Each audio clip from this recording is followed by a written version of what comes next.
পথ হারাবো বলেই এবার পথে নেমেছি।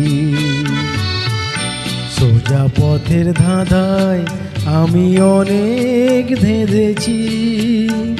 পথ হারাবো বলেই এবার পথে নেমেছি।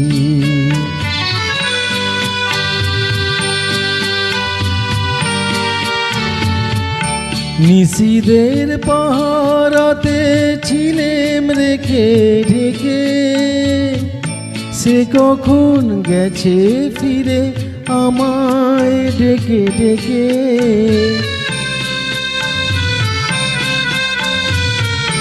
নিশিদের পাহারাতে ছিলেম রেখে ঢেকে, সে কখন গেছে ফিরে আমায় ডেকে ডেকে।